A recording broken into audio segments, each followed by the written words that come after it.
How we doing? It's Killian Freeman here from the Real Waterford Experience podcast, just starting up here in Waterford City. For those of you that don't know, the Real Waterford Experience is a podcast that combines the Joe Rogan Experience and the London Real podcast on the website and YouTube, and it's inspired by both of those ideas, and then we're putting it in a local context. So what we're doing is we're taking global issues and diverse topics, putting it into a local context, including consciousness in the discussion, and basically just talking to people around the city, find out what's really going on in people's lives. Maybe you hear on the WLR and different stations that there's interviews for 2 minutes, 3 minutes, 10 minutes, but you could go into more depth with those people, and also people that don't have a platform, and that's basically what the podcast is all about. So our first interviewee is Ben Le Hanne. He's a guy I went to school with. He's also an entrepreneur that lived away from Waterford for 10 years. He's coming back. He's came back now. He's after opening his own businesses. His own business called Dive Records. I thought it'd be an interesting way to smooth into the conversation. Also, that Ben has host events here in the record shop. He does a little bit of DJing upstairs in the local club. He's also, after completing third level education at a college in Dublin for sound engineering, does a little bit of producing. All round cool guy. I thought it'd be good to start talking to him. So welcome, Ben. Hey, how you doing, man? Yeah, good. Yourself, yeah? Yeah, good. Yeah, first we'll have to confess first that we did open up a can of beer just before we started. Yeah, to settle the nerves a yeah, little bit. settle the nerves, alright, yeah. So how's business going for you? Yeah, it's good. It's a little in the middle. I mean, when we opened up first, it was going extremely well. Really? Yeah. So, what we did the first day we opened, we didn't advertise it. We didn't do anything. I'd made like an Instagram page, and just had like some ideas and stuff going up. Yeah. And the day we opened, I didn't want to be kind of flooding ourselves because we need to get used to the system, the till, and everything. So yeah. On Instagram, just put up a thing saying, "Where are you?" And we had a lot of people coming in. It was a bit interesting just to see who actually sees this stuff on Instagram and Facebook. Yeah. And we had a load of people come in. So our first 3 months was really, really good. Mm-hmm. But then I think the honeymoon period kind of slowed down. So now we have, instead of a lot of customers, we have a bit more consistency. Yeah. So it's a bit quieter during the week, but there's just kind of more people coming in Fridays and Saturdays, so we're happy enough with that. Yeah. Okay. Yeah. And would there be many DJs getting the records? People that use old school way of DJing. Yeah, for sure. I think for us that's the big seller, is getting like for music for DJs. Techno, because Waterford's been such a big techno city for a long time. Yeah. And now what we're trying to do is be the place to get those records, you know what I mean? To get the kind of more underground stuff.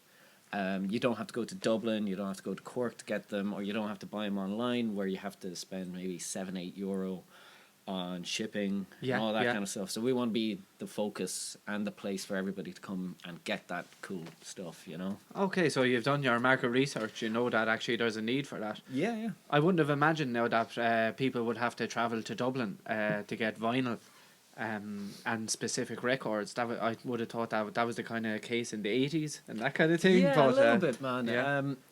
I think a lot of people in Waterford, or like people who are like buying stuff and buying records in general, they don't know that they want it until they want it, until they see it there. And having like a little setup so you can listen to things is quite important as well. Yeah, that's the decks and everything that is here beside us. That's it, yeah. So you just are playing music for people when they come in? Sometimes, yeah. I mean, like, you know, if I think I can do a bit of a hard sell, I'll be like, have a listen to this, turn up the bass and give it a bit of a belt. Yeah. But yeah, no, that's kind of, that was always the secret I was told. It was like, turn up the bass. If you're trying to sell something, somebody bang up the bass and they're like, that sounds fucking awesome. Yeah. You know? Does that work in car sales as well, or is that universal? I hope so, man. Yeah. Just turn up the bass. All right, I'll remember that. Yeah. And out of the records here, you don't only have techno. Do you have a lot of like classic vinyl LPs and that kind of thing? Yeah, I mean, We don't really do secondhand records, but we're getting into that side of things at a later stage. But we kind of specialize in soundtracks, modern punk, industrial kind of rock, because those are the kind of people I know that buy this kind of stuff. Yeah, yeah. Or buy records, maybe a little bit older, who maybe have like better jobs, you know what I mean? Okay, or yeah. like they owned these albums when they were younger and now they want them back. Okay, yeah. So there's a good bit of old school rock and punk, but we're trying to cater to everybody. Like trying to get in, you know, we'll say the Beatles or the Rolling Stones, just seeing how well they sell. To be honest, I'm not that interested in selling those kind of records, because you can't get them anywhere. You can't get them in every other record shop. So why give that to any? Yeah, like, someone else's niche. And that's it. Try to be niche and try to be a bit, you know, off the beaten track, I suppose. Yeah. And the events you host here, then that's just beside us, the bands and that, would they be they're probably off the beaten track as well, the music that's been playing? Some of them, yeah. I mean, I would try and keep it a bit more, kind of more punk, or just kind of heavier rock, something. Cool. Any acoustic sessions there? Not just yet. I would like to do that. Okay, but yeah. At the moment, I'm trying to like hammer home that I want alternative stuff. Yeah. Send the message out as well by who's playing here. This is it. Yeah, exactly. Yeah. I've had a lot of like students come in from the colleges and stuff, and they want to get in, and I am interested, but they all want to do covers, and I don't see the point. They have an opportunity to come in here and be completely original and bring their own music and their own spin on music. You know, good, bad, or indifferent, I would support that more than doing more Beatles covers or, you know, the top 30 tunes. You know, you can do that anywhere else in Waterford. Yeah, the pubs around enjoy that. Yeah. And, you know, they'll probably get paid for that, you know. Okay, so everything is free. You don't offer any money or No, anything. I'll definitely offer money, but I kind of make it out that you'll get paid for doing your own thing. If you want to do covers, then you'll get paid better going to other places. You know what I mean? So have you had people that are playing here? Would they have been from Waterford only, or would have some of the students actually done that? We try to have like a Waterford band in every bands that we have in. We have one headliner, which might be somebody from out of town. Dublin, Cork, Limerick, wherever, and then try and get somebody from Waterford to play to support them. Yeah. So that also kind of helps people come in, go, oh, my buddies are playing, so we'll go see them, and then they'll probably stay and watch the other band. Yeah. And you know, it's quite important that, you know, people go see the support bands and stay for the rest. And you know, we have a kind of a BYOB thing here as well, so you can bring in your cans and and just do their thing, like, you know, chill out, enjoy the music. Yeah, cool. That kind of thing, you know. And I don't see a bar anywhere here, so it's mainly the music. It's mainly the show itself. Yeah, that's it. Buy your cans. You know, listen to your tunes. So we could have a few cans and come in here as well. Oh, that's it. Yeah, no, that's what nice, I like the idea of just people bring in a couple of quiet cans and exactly, enjoy not it, too many. All right, you'd be hindering then the supply around. Yeah, exactly. I mean, like we've got a good relationship with the bars about. Yeah. So if somebody comes in and they don't have any cans or anything, they can go to the bar next door and pick up the plastic. Exactly, kind of and come in. Yeah. And you know, once we finish at about 11 kind of time. Yeah. So you have enough time to go get a beer and relax and chat to the bands and all that kind of stuff, you know. Yeah, I remember we were here actually for the party for the Waterford Walls Festival. Yeah, and that was really cool. All right.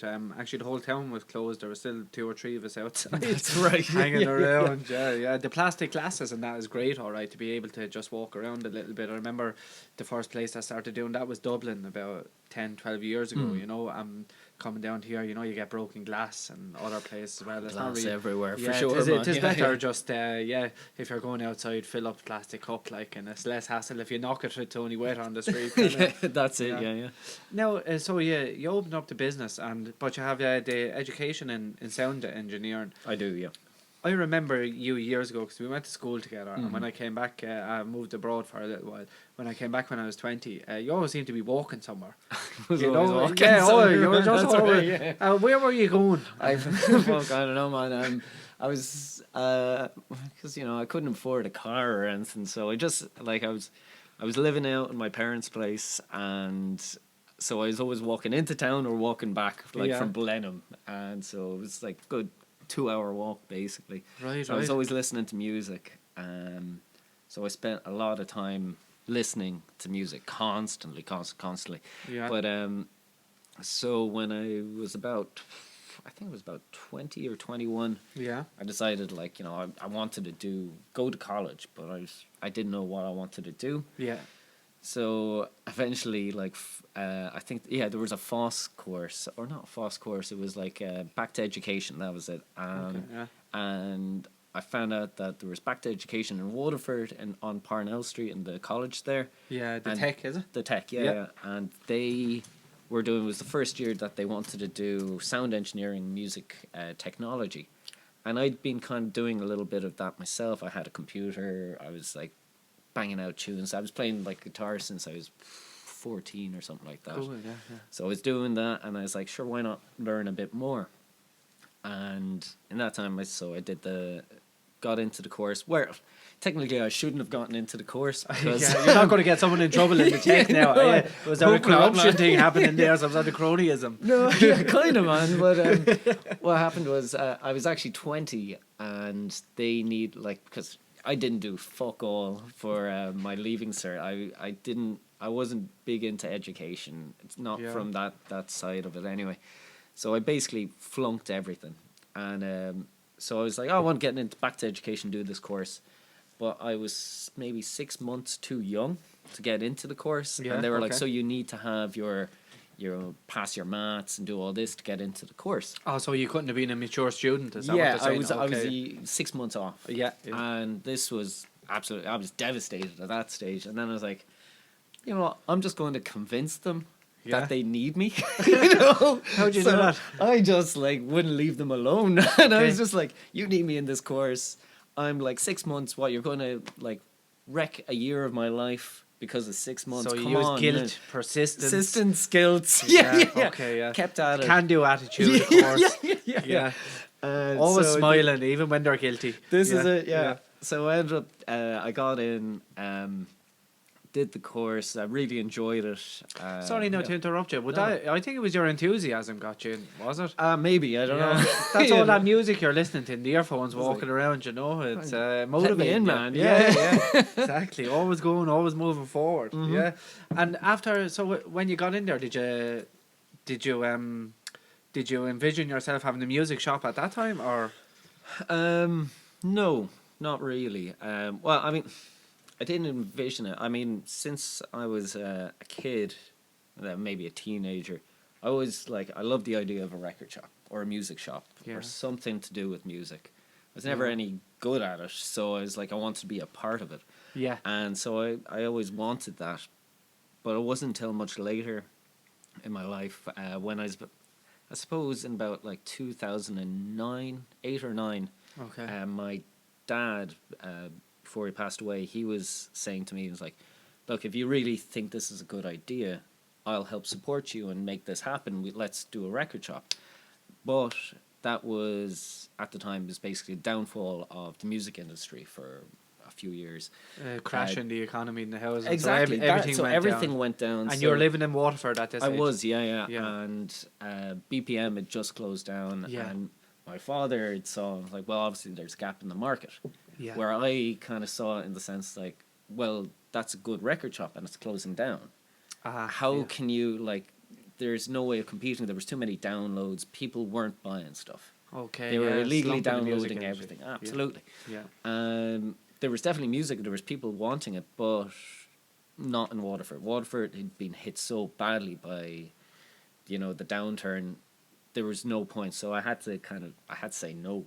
You know what I mean? Now, had you gone to third level education by this stage? No. No. I Okay. hadn't. Yeah. And so maybe I was a bit terrified. So I was like, how do you do Yeah. books? You know what I mean? Yeah. Well, I done part third level. I done a course. I done the course in the tech. Yeah. But that didn't prepare me for running a business at all. Like, No. so. Yeah. Okay. And what brought you to Dublin then? I was just Don't say a party. Is that what? Yeah, it was a fucking session, man. No. Well, like, I was always curious. You know, I always thought Dublin was a really interesting city. Like, but reality was just I'd spent a few years working elsewhere. I was making music for a long time after I did the course in Waterford. Yeah. And then I started working in the hospital, and then after that, I was just kind of in a slump. I quit there, and I was like, what am I going to do? I'll stop you there. Yeah. So suddenly you're in the medical industry. Yeah. What was your job exactly in the hospital? Well, I had 2 jobs. So I'll explain how I got working there first. So every Christmas time, the medical files in the hospital get changed over. So they keep all the files for 3 years, right? Yeah. Maybe 3 or 4 years. So we'll say at the moment they'll be getting rid of files from 2017. So 2017 files are going to get boxed away and shipped off into storage. Okay. And then, so that means for 2020, there's going to be new files put in. It's just to save These space. are all physical files, paper. Yeah. So my first job there, I got it because my brother somehow started working there, and he was like, they need people to work. Will you come in? Oh, yeah, why not? So I was working there pretty hard, fucking filling boxes of files, doing all the stuff. Yeah. Myself and my brother were pretty hard working at it. We would come in early, do the stuff. We were getting paid, but like we were just doing everything. Clerk work. Clerk work, basically, yeah. But at the time, there was an embargo on people getting hired in the hospital. So the hospital couldn't directly hire anybody. Right, okay. So we were working for this other company, which I will not name for, whatever reasons. They were like, look, we're getting paid for filing work, air quotes, will you keep doing it and you'll just keep getting paid the same, whatever. So we kept working, and then... Would this be called a private subcontractor kind of thing? Basically, yes. Yeah, okay, yeah, exactly. So basically our time had finished, we've done all the files, we put them away. There was maybe a month, and myself and my brother both get phone calls. Yeah. And saying, look, will you come in and just, instead of like filing, will you help clean up the whole filing section, right? So there's... Does that mean clean it up as a clerk or physically clean? Physically clean the files. So you take them out. So the files are, we'll say, A to B. Sorry. Files that are A to B. Yeah. You just basically take out the files, make sure they're in the right order, right alphabetically organized. Yeah. And so you're doing all this kind of stuff, and you're just cleaning up the files because the people who are actually working there don't really seem to give a shit, so they'll just put the files wherever they want. Right, yeah. So it's a common problem in all jobs. Yeah, exactly. Let the dude do it, clean it up. Yeah. So that was our jobs for a while. So that went on for a good while. We kept getting our kind of contracts kind of renewed. Right, yeah. So yada yada, we kind of just kept doing that, and then I guess maybe a year into it. So you're cleaning files for a year at this for stage? About that, yeah. They said, look, a couple of people that were working there got sick or they got pregnant or something, and they weren't allowed to hire anybody. Mm-hmm. So they went, okay, you guys work finding files. So basically what that entails is you get a message from a doctor saying, I need this file, this medical file. You go in, you get your email, you look at it, you try and find it, you try and source it. Then when you source it, you put it in a pile and then you send it back. Mm-hmm. or you send it to the doctors. And so basically that was it, which is, work for somebody professional, which we just came in after a year of just cleaning stuff. Yeah. So we were put into this, and it was fine. It was a strange business because like the people that worked there in the filing departments really didn't give a shit about what was going on, And when you say what was going on, what do you mean, like the subcontractors? No, I mean coming in and that kind of thing. No, or? they kind of saw myself and my brother as kind of an annoyance. Is that because you might have been, you shouldn't have been there kind of Yeah, thing? slightly, yeah. But Yeah. like we were working really hard to just try and make some money, Yeah. And they didn't like that because they'd been people working there for maybe 15 years. Yeah. And would you were the minority in there, so that wouldn't have been like so there was only the two of you in that whole department that would have been subcontracted. Oh no, there was two other guys. And how many would have been from, say, the public sectors, public, private now? Public, people who were actually working in the hospital. Yeah. In your department, that would have in to, that in section. the same section, yeah. There would have been. I'm just trying to remember one. I would say about 9, 10 people. 9 to 4. Okay, yeah. And then 4 of us private contractors. Yeah. And it was a strange one. Anyway, I digress slightly. So we were doing all this, trying to find files.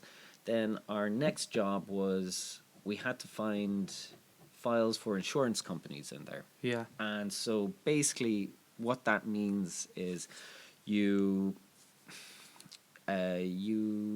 get a file and it'll have basically a price on it. And the price could be from 10,000, whatever the medical problem was, that whatever that costs. So your broken toe might be 500 quid. Yeah. The hospital doesn't want to pay for this. Okay, so they're wanting the insurance companies to pay for it, but these files then have gone missing. Nobody knows where they are. And would that be because they're badly organised? Yeah, absolutely. Terribly organised. Yeah. So how do you find them? So there's like these little sheets of paper in every file, and if the files aren't there, the sheet of paper will say where the file is gone. So you get the sheet of paper, you look at it, and it's gone to Joe Dickey fucking doctor whatever. Right, you go knock on his door. Yeah. Hey Joe, we're looking for this file. He'll go, it's not here. You go, it has to be. Where is it then? He'll give you his piece of paper with it. Oh, it's back at some other doctor's house. Right. So you go there. So a postage is organised in the files, kind of. Yeah, it's like this kind of weird posting thing or whatever. Yeah. So you're doing all this stuff, and in reality, what you end up doing is when the doctors head off, you kind of get into their office, you search their stuff, and you go, "Oh, here's the file that." So you broke into the office, yeah, and you found the file. Yeah, exactly. But the hospital didn't give 2 fucking iotas in the end because it saved them a bunch of money because you have the file and you can send it to the insurance companies. Yeah, everything's okay. Okay, you don't so get that's done actually with it. Yeah. So it was that kind of thing. And would you have found it then just it was more so difficult? Maybe the difficulty was dealing with people that would have been, say, on a higher level. Yeah, and you're looking for something, you're getting a stonewalled, and then you come back and you find it's kind of there. Yeah, I mean, nobody wants blame. Nobody wants to be told they're unorganized, especially doctors. Yeah. But I think what the biggest problem was like the secretaries who were just like, you can't do this, even though you're working in the medical file section. They would have none of it. They wouldn't let you look. They wouldn't try. Now, I'm not saying all of them. They had a little bit of a point as well within the rules, did they, and the employment system and that kind of thing. But I think even if we were completely employed by the hospital, they would still be like, get away. Away. This is our section. You can't touch it, and we know best, which was kind of the way it was for some reason. And this is all physical paper. Yes. Like, is this taking up a huge amount of room in the hospital? Absolutely massive, yep. And is there any of this going on? Is there any of this being digitalized? when I was working there, I suppose that was 2009. Yeah. They were talking about it going on to a digital format, but it's just too big. There's too much stuff. So how do you get onto physical format or onto digital format? You have to scan everything, and I think it's too big. There's too many files, too many people to actually do that. Like something. Let's just imagine that now that could be. I haven't researched it, but it's possible that it's been done to some extent. That was 2009, so that's 10 years ago. Would that? How many people do you think that would take, if it wanted to be done? Let's say within a 3-year period. Depends on how far back you want to go, as well. Isn't it only 3 years? Well, 3 years in. In the hospital, the files are we'll say active. Yeah. Okay, so they're always kept.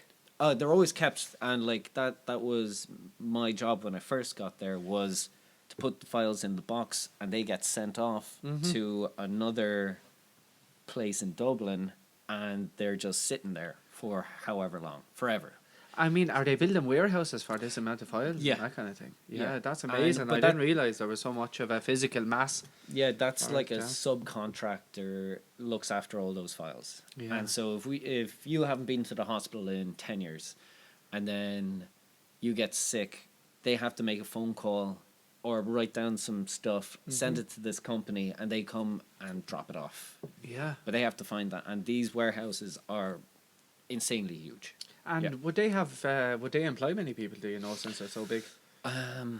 Or is there just one lonely man with a forklift waiting for that phone call? I don't know. I mean, like, I saw a few people working that came down. There was about 5 or 6 fellas that came down, truck drivers, this and that. But I have no idea how many people they actually hire themselves. Like, It's I find it very interesting that there's a whole part of the economy that's actually based on the filing system in the hospital, and how it has to be exported then to other counties. It's so large. It's a mad one. I mean, like, how do you get the contracts for that? Well, you know what I mean? I won't even go in there.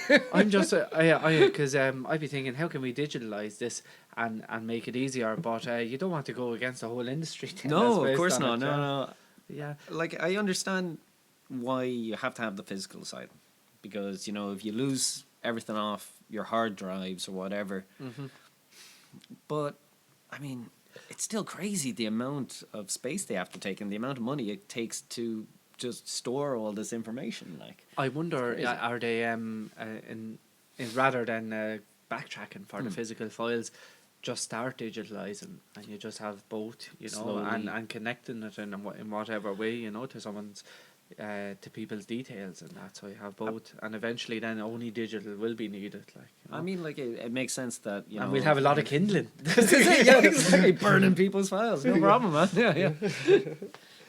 Oh, great, yeah. So, okay, so you finished working there, and you ended up in Dublin. I actually kept going a bit longer.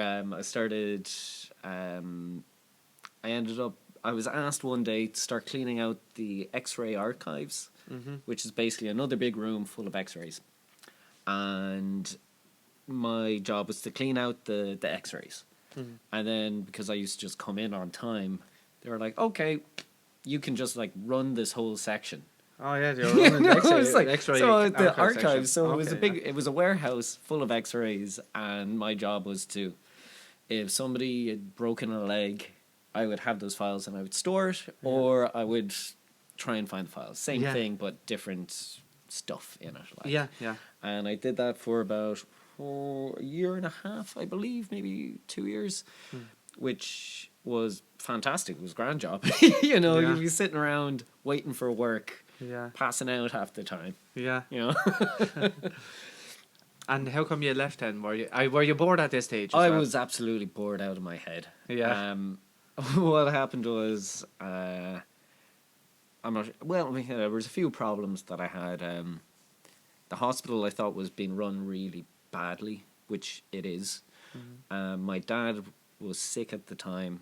I saw how they were treating him in there, which was really terribly. And then after he passed away, my brother, who, you know, he was kind of thinking he would work there forever. You know, he was kind of more kind of into, oh yeah, I can work this job for as long as I can. Yeah. I was a bit like, I don't give a shit. He got sick from stress after my dad passed away. Yeah. You know, he has his appendix went. He took it really badly. Yeah. So when he left, just for sick leave for about 3 weeks or something like that, and he came back 1 week, and they were like, "Why are you here?" He was like, "I'm working again." And they were like, "No, you got fired because, you know, you weren't here." And he's like, "My dad died, and I had appendicitis, and I was in this hospital." Yeah. And they just fired him. And did he have a doctor's cert? Yeah, I mean, like, he could have went up and met the doctor, like, yeah.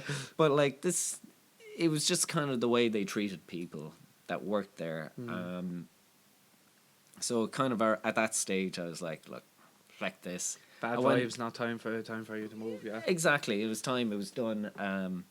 I then just kind of like went on holidays for 2 weeks. Took my 2-week holiday. Walked in and gave my notice and went, "No, I'm done." Yeah. Like, how dare you? You can't do that. I was like, I can. So when you were quitting, you were irritated. Oh, really? Very much so. Yeah. But when he returned after 3 weeks away, after appendicitis, yeah. They irritated that he'd come back. Yeah. Okay. Exactly. Right. So were you and was it long before you went back to college then? I think it was a couple of years. Maybe 2 years. I then went back onto the dole, trying to sort out my life. In between all this kind of stuff as well, I was putting on gigs in Phil Grimes. Yeah. Putting on shows. Were you doing the music yourself or the sound engineering? Engineering and putting on the gigs, so finding musicians and stuff like that. Yeah. So I was still kind of working away at that kind of stuff. So after the hospital, it was maybe a year or two, and I was decided, like, I just got to do something. Yeah. And I was like, found a course. Actually, I tried to get a master's in the college in Limerick to do sound engineering stuff, and they were like, "You have no experience and you're kind of shit." So I was like, fair enough. Okay, that was our professional opinion. Yeah, exactly. I was like, all right, screw you guys. So in reality, what I wanted to learn was how to use a mixing console, a professional mixing console, and work with bands and do that kind of stuff. So yeah, I applied for STC, which is Sound Training College. Dublin, our sound training center was when I was doing it. Oh, in the old days, yeah. In the old days, yeah, like 5 years ago. But yeah, it's just like got in, no problem. They kind of liked my enthusiasm, which kind of went for it. Like, good, yeah, that's got you places so far. It has, yeah, just being there and going like, you can't do without me. So I did that a bit. Did that for 2 years. Studied there. It was pretty full on. You know, first month you have to get like bands in to record. It's quite a lot of work if you don't know what it is. Yeah. And they don't tell you really. They kind of make you go for it. Yeah. So it was. Well, that's how you applied. Yeah, exactly. Just went for it. So did you? Yeah. And did you get a bachelor degree then in it? Yeah, I know. I got a City and Guilds. I got a City Guilds. Whatever was 0.5 or 5, level 5 for the first year.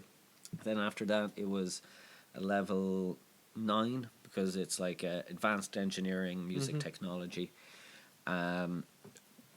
More than anything, it gives you like grounding and like really interesting stuff to do. Or because all the lecturers that work there. Yeah, they're all professional sound engineers and musicians. So you meet them, and they introduce you to other really interesting people.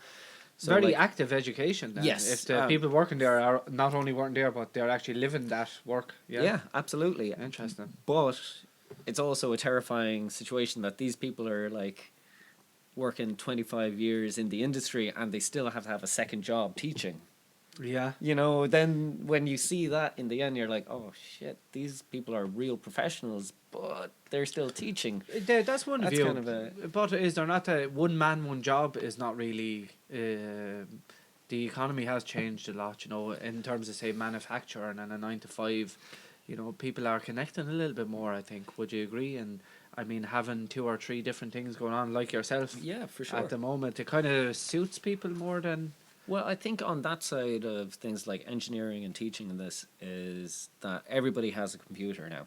Yeah. And to be honest, I think anybody who's starting off with music, get a computer, get a microphone, start working it yourself.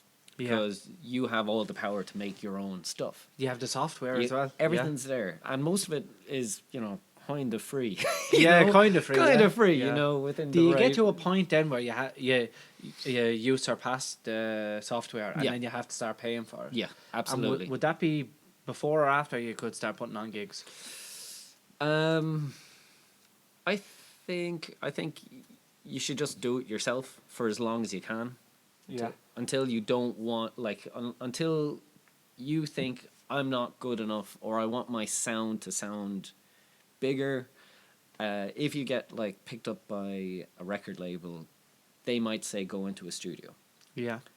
Because, you know, we won't get into the politics of record labels and stuff like that, but they want to pay their people in these studios. So that's why you would go into a studio. Mm-hmm. But, you know, it comes to a stage, and especially, like, you want somebody who's a professional engineer who become, you know, like the 5th member of the band. They're listening. They want the music to sound a certain way. You want it to sound this way, and they will give you an honest opinion and an honest approval of how it should sound. Would they raise their level as well?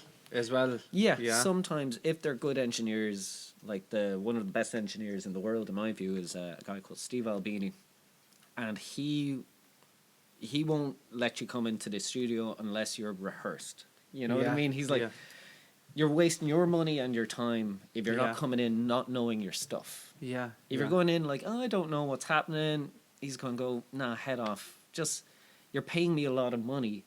You need to be, like, quick and on it. Yeah. And is he Irish? No, he's an American guy. Have you met this guy or just studied his I've studied career? him crazy. Like, he's one of my favorite engineers. Try to meet him. Nah. Where's that? No, that was you outside his window. Yeah, exactly. Window looking, man. I let it out, that comment. But yeah, so it was did that. So studied all that kind of stuff. Did a few big recordings. Did a live recording for Hosier, which was quite interesting. Really? Wow. Yeah, it was his first gig back from America tour or something like that. It was a huge thing in I think it was not the Apollo, one of the big venues anyway. But I was doing a lot of grunt work. I was just sitting there setting up mics and just sitting there from, I think it was 5 o'clock in the morning until 4 o'clock that night. Yeah. And it was tough going. it was rough.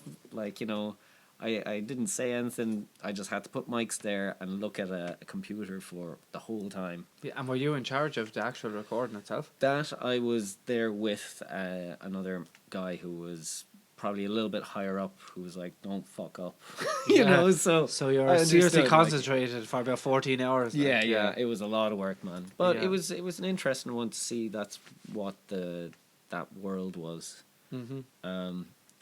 So after doing that, I just like finished college, lived in Dublin for how many every year, like 4 or 5 years or something like that. Yeah. And like made were you putting on events there? And yes, yeah. When I first started in college, me and my friends, we started up a production company called Pressure. Yeah. And doing that was what we wanted to do, or what we're still doing actually, is doing industrial, hardcore, GABA, this type of like electronic music, which you can't really get in Ireland anymore. Yeah. So we're massive fans of it. like really heavy electronic music. Yeah. And sorry. What was it? Yeah, sorry. So yeah, just heavy electronic music that just there seems to be a big interest in Ireland, but nobody will book the big artists. And so when we're you like, say big interest, yeah. So you have a lot of people that want to see these events? They want to see them, but nobody wants to book them. Okay, yeah. Because it's a bit of a risk.